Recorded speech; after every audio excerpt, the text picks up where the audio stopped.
तो तुम सबको पता ही है कि टाइगर श्रॉफ की बड़े मियाँ छोटे मियाँ फ्लॉप हो गई है और ये उनकी तीसरी मूवी फ्लॉप हुई है लाइन से। तो आज के इस वीडियो में हम डिस्कस करेंगे कि टाइगर का फ्यूचर कैसे ब्राइट है और कैसे खतरे में है, और साथ ही जानेंगे कि टाइगर ने ऐसी कौन कौन सी मिस्टेक्स की है जिसकी वजह से ऑडियंस उन्हें नापसंद करने लगी है, और जानेंगे कि टाइगर की ऐसी कौन सी यूनिकनेस है जो उन्हें अदर स्टार किड से अलग बनाती है। So watch the video till the end. एकदम जितनी देखी ओवर एक्टिंग की दुकान को समझ नहीं आया। रोमांस के नाम पे तारा सुतारिया और टाइगर के बीच में वल्गैरिटी है, लिटरली वल्गैरिटी है।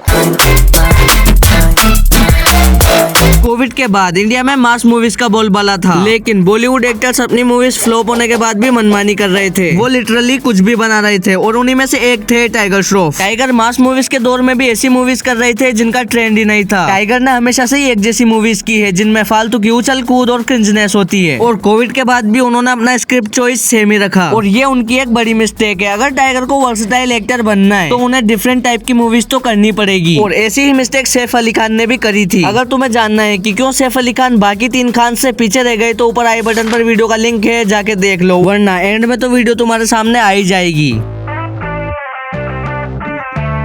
मानो या ना मानो, अगर टाइगर चाहे तो वो एक अच्छे एक्टर बन सकते हैं और अच्छी एक्टिंग कर सकते हैं, क्योंकि जब भी कोई उन्हें एक्टिंग के लिए पुश करता है तो वो करते हैं। एग्जाम्पल के लिए बागी, बागी 2 और वॉर, इन मूवीज में टाइगर की परफॉर्मेंस उनके अदर मूवीज से बेटर थी, और ये सब पॉसिबल हुआ था डायरेक्टर की वजह से, क्योंकि एक अच्छे डायरेक्टर को पता होता है कि मुझे एक्टर से कितना निकलवाना है। बट टाइगर पे जब कोई प्रेशर नहीं डालता तो पता नहीं वो एक्टिंग पर इतना ध्यान क्यों नहीं देते। और BMCM मूवी की भी एक यही वीकनेस है कि टाइगर ने उसमें एक्टिंग के नाम पर मजाक किया है, और टाइगर के कैरेक्टर को जिस तरह से लिखा है वो भी एक घटिया चॉइस थी। अगर तुमने मूवी देखी है तो खुद नोटिस किया होगा कि राकेश हद से ज्यादा मजाकिया है, और वो सीरियस कंडीशन में भी जोक्स मारना नहीं भूलता। टाइगर की एक्टिंग तो फिर भी चलो ठीक है, लेकिन उनकी परफॉर्मेंस का सबसे वर्स्ट पार्ट क्या है पता है? उनकी डायलॉग डिलीवरी। बंदे की आवाज में इमोशन फील ही नहीं होता। उनकी बातें सुनकर मेरे मन में एक ही बात आती है, क्या कर रहे हैं यार? एक्सप्रेशन लेस फेस और जीरो इमोशन डायलॉग उनकी डिटरेंस का मेन रीजन है। बट यहाँ एक बात सोचने वाली है कि डायरेक्टर उनकी लो परफॉर्मेंस को एक्सेप्ट कैसे कर लेते हैं। एक डायरेक्टर का भी फर्ज बनता है कि एक्टर से उसका बेस्ट काम करवाया जाए, जैसा कि RRR में राजमौली सर ने NTR से करवाया था।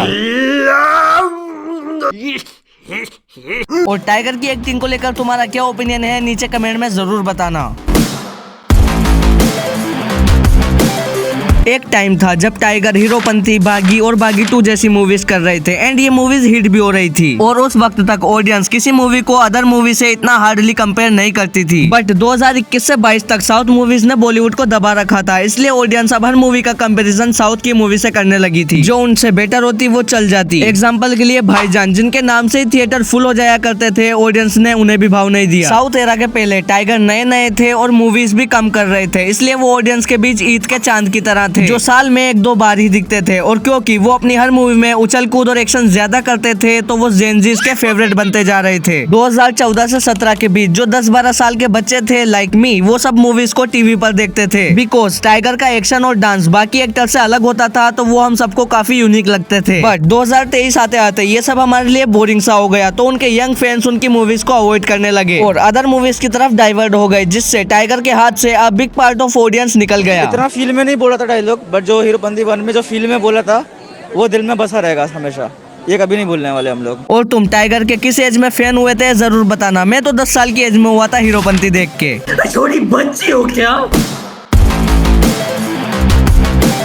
जैसे अगर आप एक्टर हैं या कोई भी काम कर रहे हैं तो आपकी उसी काम के अनुसार एक इमेज बन जाती है। आपको फ्यूचर में लोग कैसे आंकेंगे ये आपके पास्ट पर डिपेंड करता है। लाइक जैसे गांव में किसी के ताऊ नहीं कहते जाके माचिस ले आ, और जब हम उनसे पैसे की बोलते हैं कि ताऊ जी पैसे, तो ताऊ जी कहते हैं Say my name। वैसे ही टाइगर श्रॉफ ने भी हीरोपंती 2, गणपत, बड़े मियाँ छोटे मियाँ और स्टूडेंट ऑफ द ईयर 2 से अपनी एक क्रिंज इमेज बना ली है। अब उन्हें लेकर लोगों का ओपिनियन है कि हाँ वो टाइगर श्रॉफ जो हमेशा उछल कूद करता रहता है, अरे वो जो क्रिंज से डायलॉग मारता है या सेंसलेस मूवीज बनाता है, और इन्हीं सब की वजह से टाइगर का फ्यूचर खतरे में नजर आता है, क्योंकि लोग अब उनकी मूवीज को काफी सोच समझ के देखने जाएंगे और टीजर ट्रेलर से जज कर लेंगे कि देखना है या नहीं। और बिकॉज टाइगर श्रॉफ इतने बड़े एक्टर भी नहीं है कि लोग उनके पास्ट को इग्नोर करके उनकी वजह से मूवी देखने चले जाएं। बट टाइगर की अपकमिंग मूवीज की लिस्ट में ऐसी मूवीज भी हैं जो उनके पास्ट को साइड में रखने का दम रखती है, लाइक कॉप यूनिवर्स की सिंघम अगेन और बागी 4। अगर टाइगर की यूनिकनेस की बात करें तो वो है उनका हम्बल नेचर। वो काफी हम्बल पर्सन है compare to other star kids. Proof के लिए हम सब ने कभी भी टाइगर श्रॉफ को सोशल मीडिया पे लड़ते हुए या किसी को क्रिटिसाइज करते हुए नहीं देखा। टाइगर ने खुद पर इतने सारे मीम बनने के बावजूद उसे काफी लाइटली लिया। और इतना ही नहीं, करियर की शुरुआत में उनके लुक्स की वजह से लोगों ने उन्हें काफी ट्रोल किया, यहाँ तक कि किसी ने तो उन्हें ट्रांसजेंडर भी बता दिया। लेकिन टाइगर यहाँ हेटर्स को रिप्लाई नहीं करते, बल्कि वो 2 साल का ब्रेक लेते हैं, अपना लुक चेंज करते हैं और 2 साल बाद बागी मूवी से कमबैक करके सबकी बोलती बंद कर देते हैं। टाइगर हम्बल होने के साथ साथ बाकी स्टार किड्स से ज्यादा हार्ड वर्किंग भी है। वो मार्शल आर्ट में ब्लैक बेल्ट रह चुके हैं और 14 साल की एज से ही मार्शल आर्ट में लगे हुए हैं। बंदा 5 बजे उठ के एक्सरसाइज करता है, प्राणायाम करता है और हफ्ते में 6 दिन डाइट पर रहता है। टाइगर भाई थोड़ा एक्टिंग भी कर लिया करो। तो ये था टाइगर श्रॉफ को लेकर एक वीडियो। अगर वीडियो तुम्हें पसंद आया तो चैनल को सब्सक्राइब कर देना। और अगर तुम्हें जानना है कि सैफ अली खान कैसे पीछे रह गई बाकी 3 खान से, तो तुम्हारे सामने वीडियो है, जाके देख लो।